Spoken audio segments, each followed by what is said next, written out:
and good morning.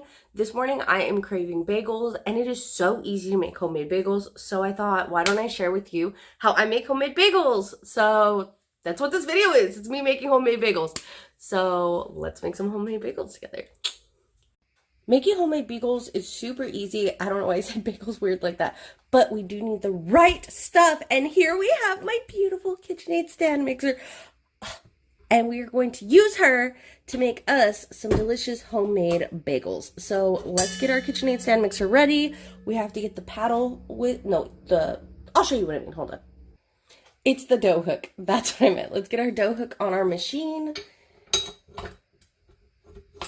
And for those who don't know, I love my KitchenAid stand mixer because KitchenAid stand mixers are going to outlive us, okay? They're like the anvils of our generation. These things are going to be passed down from generation to generation. I've wanted one so bad for so long. So I'm so in love with mine. I use mine to make bread pretty much all the time. And that's what we're going to be using her for today, to make our delicious bagels. Okay, so I'm going to plug her in. I do have yeast blooming right now. And then let me show you what we're going to do next. So we are going to add 2 cups of flour in here. For this recipe is like super simple. I know everybody makes their bagels differently, but I am going to show you my trick that I use to really make the fluffiest bagels. Now this is just 2 cups of all-purpose flour. Bread flour I'm sure would be better in this. I just don't have bread flour because it's expensive. And honestly, these come out just as fluffy and delicious. So we're going to put 2 cups of flour in here. And then we are going to check on our blooming yeast. Okay, so now that my yeast is frothy, we are going to put it in here. I did put a teaspoon of sugar and 2 teaspoons of yeast in some warm water, and I let it bloom for about 5 to 10 minutes. And I only put like half a cup of water. You can always add more water, but you can't take it away. So I try not to put too much water because you want the dough to be not like shaggy, but not too sticky. Lock it, and then we're going to start it off on slow so that the flour doesn't go everywhere. So we're going to let this go for about 5 to 10 minutes. We're just going to let the speed up, but you can already see it after about a minute, it's coming together. This is about 5 minutes in. Look how this dough is so nicely coming together. We're going to just let it knead for about another minute, and then we are going to take it off.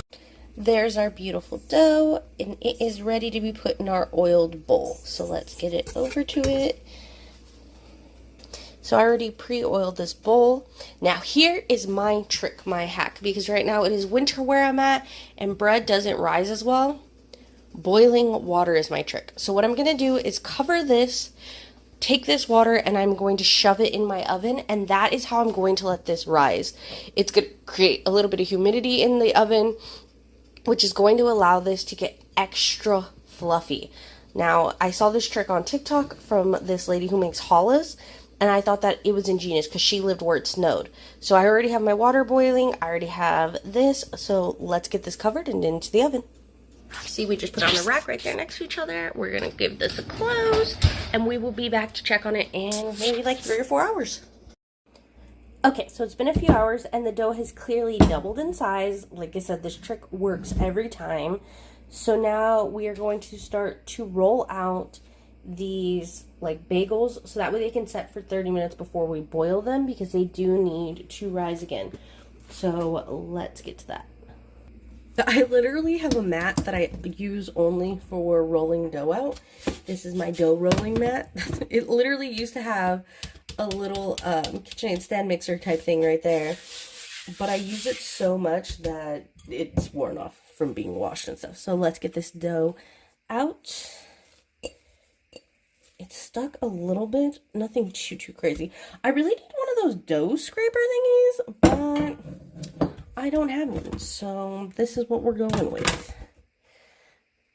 And I do cut my dough with a knife. I don't know if you're not supposed to, so if anybody's going to come at me in the comments, I am learning as I go. Please do not judge me too harshly. So we're just going to give it, like, you know, a little slight, you know, We're just gonna work it out a little bit, a little kneading. There we go. Nothing too crazy. Just to get out any extra air pockets. Ooh, it's just so bouncy. Okay, and then we're just gonna cut this into about an inch. 4. Are those big enough? Just like little balls, you know? I think 5 should be enough, because I mean, I don't like to make too many because fresh bread does go bad faster than, I think these ones are way too big, actually. I may cut these ones in half.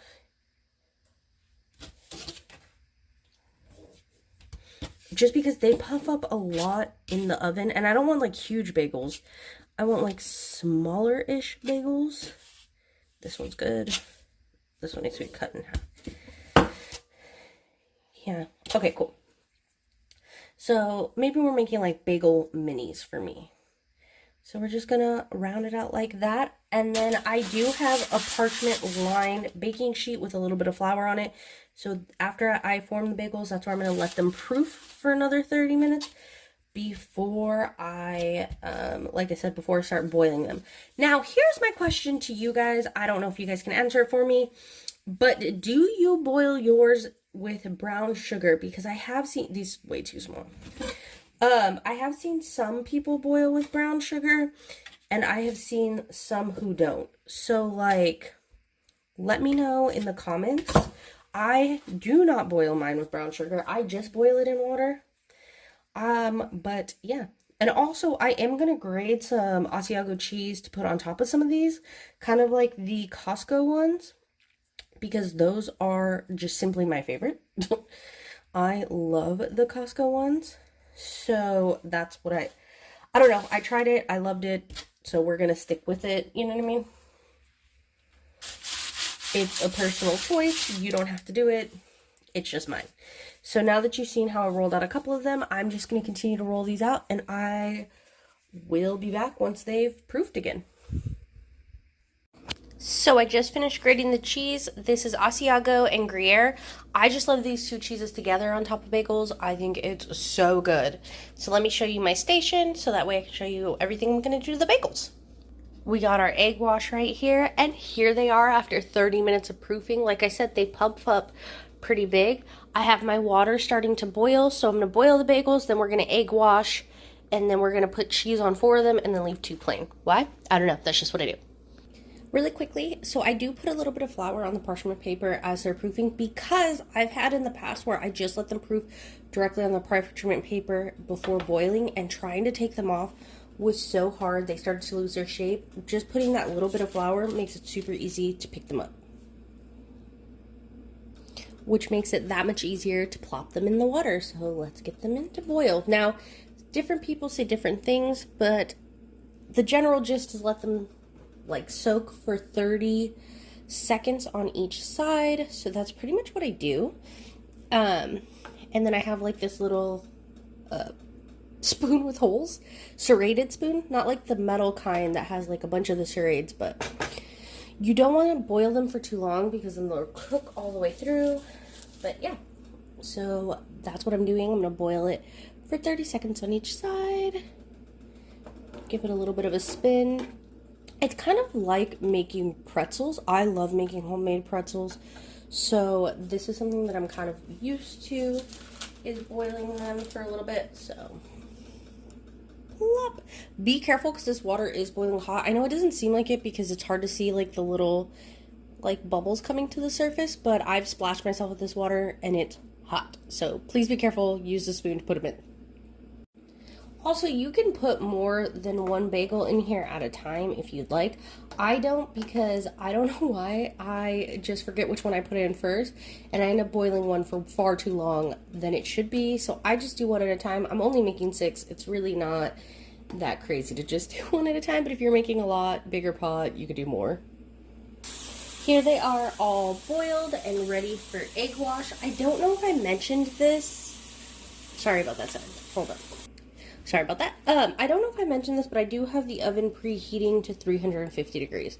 So now we're just going to take our egg wash and just You know, get all those sides nice and washed. This is going to make them beautiful golden and brown. Also, this is going to make it a lot easier for the cheese to stick to it.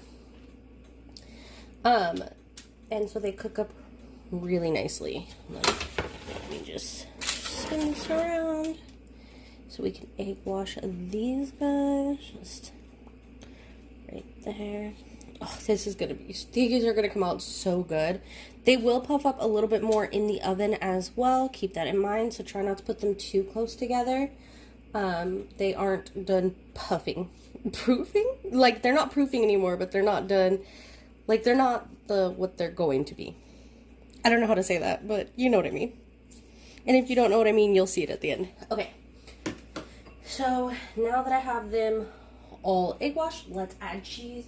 I'm going to add cheese, like I said, to 4 of them, and then I am going to leave the other ones plain. I do like a lot of cheese on mine. You put as much as you like.